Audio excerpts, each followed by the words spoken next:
Power of history में आज हम पढ़ने वाले हैं मोहम्मद गोरी के बारे में। मोहम्मद गोरी जो एक बहुत प्रसिद्ध शासक था, उसके बारे में आज हम डिस्कस करने वाले हैं। तो मोहम्मद गोरी, जिसका पूरा नाम मोइजुद्दीन मोहम्मद गोरी, ठीक है गाइस। और इसका निकनेम, यानी इसका जो निकनेम था जिसे इसे बुलाया जाता था पुराने समय में, उसका नाम था सिहाबुद्दीन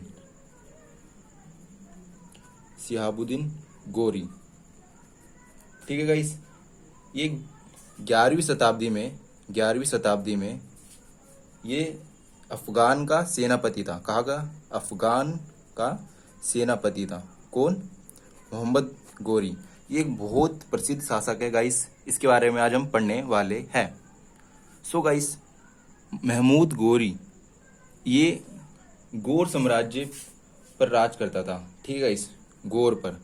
मगर गौर की स्टार्टिंग कैसे होती है? ये राज्य है, गौर जो राज्य है एक छोटा सा राज्य है, ठीक है। गौर एक छोटा सा राज्य है जिस पर स्टार्टिंग किसने की थी? महमूद गजनी ने स्टार्टिंग की थी यहाँ पर, ठीक है। महमूद गजनी ने स्टार्टिंग की थी, यानी स्टार्टिंग इसने की थी। फिर मोइजुद्दीन मोहम्मद गोरी ये आया कब? 1173 ईस्वी में आया, ठीक है गाइस। तो इसने क्या किया? ये शासक बन गया, गौर का शासक बन गया। कौन बना? महमूद गोरी। इसने भारत पर पहला आक्रमण 1175 ईस्वी में मुल्तान के विरुद्ध किया था। यानी 1175 में इन्होंने कहाँ पर मुल्तान पर आक्रमण किया था। किसने? मोहम्मद गोरी ने। मोहम्मद गोरी का दूसरा आक्रमण 1175 में ही गाइस, 1175 के बाद दूसरा आक्रमण होता है उसका 1178 ईस्वी में। इस युद्ध में एक अच्छी बात क्या रही कि जो मोहम्मद गोरी है उसने दूसरा आक्रमण किया, सेकंड बार उसने युद्ध किया, ठीक है गाइस। मगर ये युद्ध किसके बीच हुआ? पाटन के बीच, पाटन वर्सेस गोरी, मोहम्मद गोरी के बीच।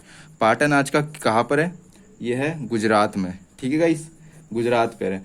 यहाँ का शासक कौन था? भीमदुत्ते। इसने क्या किया? मोहम्मद गोरी को हरा दिया, ठीक है। इसमें मोहम्मद गोरी की हार हुई, ठीक है गाइस। ये हार गया। कौन हार गया? मोहम्मद गोरी बुरी तरह पराजित हो गया। किससे? भीमदुत्ते से। ये किंग है कहाँ का? पाटन का। पाटन कहाँ पे? आज का गुजरात। तो इसने गोरी ने आक्रमण किया किस पे? पाटन पे, मगर ये गोरी उल्टा हार गया। नाउ गाइस, अब हम सबसे प्रसिद्ध बैटल के बारे में युद्ध करेंगे जिसका आपने जिक्र बहुत बार सुन रखा होगा, जिसका नाम है तराइन का प्रथम युद्ध, ठीक है गाइस। तराइन का प्रथम युद्ध के बारे में पढ़ेंगे। ये युद्ध होता है दो प्रसिद्ध किंग के बीच। पहले का नाम आपको पता है क्योंकि उसी के बारे में हम बातचीत कर रहे हैं। पहला है गोरी, दूसरा है प्रसिद्ध शासक इंडिया का पृथ्वीराज चौहान, ठीक है गाइस। तराइन का प्रथम युद्ध के बीच ये दोनों किंग होते हैं, इनके बीच लड़ाई होती है। तो तराइन का मतलब क्या होता है? तराइन का अर्थ होता है आज का हरियाणा, ठीक है गाइस, आज का हरियाणा। तो हरियाणा में तराइन। तो इन दोनों के बीच लड़ाई होती है। कब होती है? 1191 ईस्वी में, ठीक है गाइस, 1191 में होती है। और जब पृथ्वीराज चौहान, इसमें क्या होता है? जब युद्ध होता है, गोरी अटैक करता है पृथ्वीराज चौहान पर, तो जीत किसकी होती है? पृथ्वीराज चौहान की। क्यों? क्योंकि पृथ्वीराज चौहान के पास बहुत बड़ी बड़ी सेनाएं होती और इसके अलावा सैनिक उनके पास बहुत सारे थे। मोहम्मद गोरी के पास स्ट्रैटेजी अच्छी नहीं थी इस वक्त प्रथम युद्ध में। सो गाइस, हमने प्रथम युद्ध की बात करी। अब हम करते हैं सेकंड तराइन वॉर, ठीक है गाइस। तराइन युद्ध, दूसरा तराइन युद्ध होता है जब मोहम्मद गोरी, ठीक है गाइस, गोरी और पृथ्वीराज चौहान के बीच दोबारा लड़ाई होती है। पृथ्वीराज चौहान के बीच दोबारा लड़ाई होती है। तो इसमें होता क्या गाइस कि पहले वॉर में हमने क्या पढ़ा था कि पृथ्वीराज चौहान जीत जाता है, पर सेकंड तराइन युद्ध होता है तो कौन से वर्ष में होता है? 1192, यानी उसके एक साल बाद ही युद्ध स्टार्ट हो जाता है। तो गोरी कैसे बच जाता है?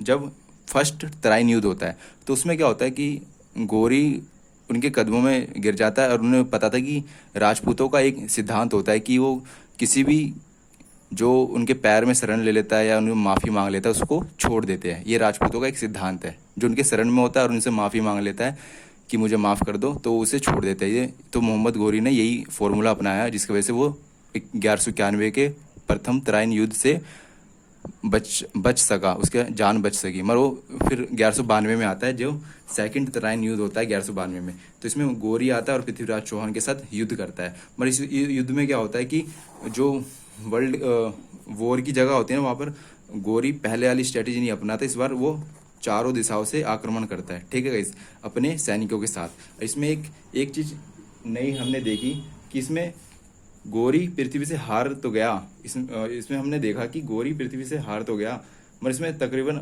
सम्राट से पैरों में गिरकर माफ़ी मांगी, जो हमने बताया था कि जिसकी वजह से वो बच गया 1191 में। फिर वो 1191 के बाद कब आता है 1192 में, क्योंकि उसमें माफ़ी मांगनी थी जिससे उसे छोड़ दिया। 1192 में दोबारा आता है। तो उसमें होता है क्या है कि 1192 में दोबारा आता है। इस वक्त क्या होता है, गोरी एक चीज़ के साथ कोलेबोरेशन कर लेता है, यानी पार्टनर बना लेता है। उसका नाम था जयचंद, ठीक है गाइस, जयचंद को वो अपना पार्टनर बना लेता है। मोहम्मद गोरी और जयचंद मिलकर किसको हराने की सोचते, पृथ्वीराज चौहान को। और इस युद्ध में पृथ्वीराज चौहान हार जाता है, ठीक है गाइस, हार जाता है, क्योंकि इनकी स्ट्रेटेजी अलग होती है। चारों दिशाओं से सैनिक से आक्रमण करते हैं। जयचंद जो पृथ्वीराज चौहान से बहुत जेलस था, इसकी जो नाम था शोहरत था, इसके अलावा इसकी बेटी से इन्होंने शादी कर ली थी पृथ्वीराज चौहान से, तो इससे ये नाराज़ था जयचंद। तो इस वजह से इन्होंने गोरी का साथ दिया। तब जाकर क्या है, पृथ्वीराज चौहान लास्ट में हार जाता है। कौन से वॉर में, सेकंड तराइन युद्ध में। तराइन कहाँ पर है, हरियाणा में।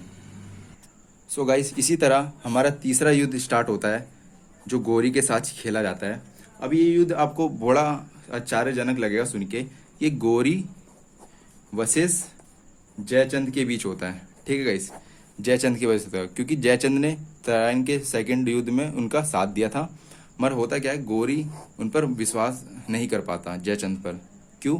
क्योंकि मोहम्मद गोरी का कहना था कि जो बंदा अपने देश का नहीं हो सका वो किसी का नहीं हो सकता, ठीक है गाइस। तो ये इस युद्ध को क्या बोलते हैं, इसे बोलते हैं चंदावर का युद्ध, ठीक है गाइस, चंदावर का युद्ध। तो ये चंदावर आज के यूपी के फिरोजाबाद में है, ठीक है गाइस, फिरोजाबाद में है ये। इसमें होता क्या है कि जयचंद और मोहम्मद गोरी के बीच लड़ाई होती है और गोरी जीत जाता है और जयचंद की हार होती है और इसे मार दिया जाता है। ये हमारा बैटल थी। इसके बाद देखा जाता है कि मोहम्मद गोरी भारत के विजित प्रदेशों पर शासन का भार अपने गुलाम सेनापतियों को सौंप देता है और गजनी लूट जाता है। गुलामों को अपना क्या दे देता है, शासन दे देता है, जहाँ से किसकी स्टार्ट होती है गाइस, गुलाम वंश की स्टार्ट होता है, गुलाम वंश की स्थापना होती है। और मोहम्मद गोरी का क्या होता है, एट दी एंड 15 मार्च 1206 ईस्वी को क्या होता है, उनका हत्या कर दी जाती है, ठीक है गाइस। ये था मोहम्मद गोरी पे पूरा लेक्चर। आई होप आपको पसंद आया हो।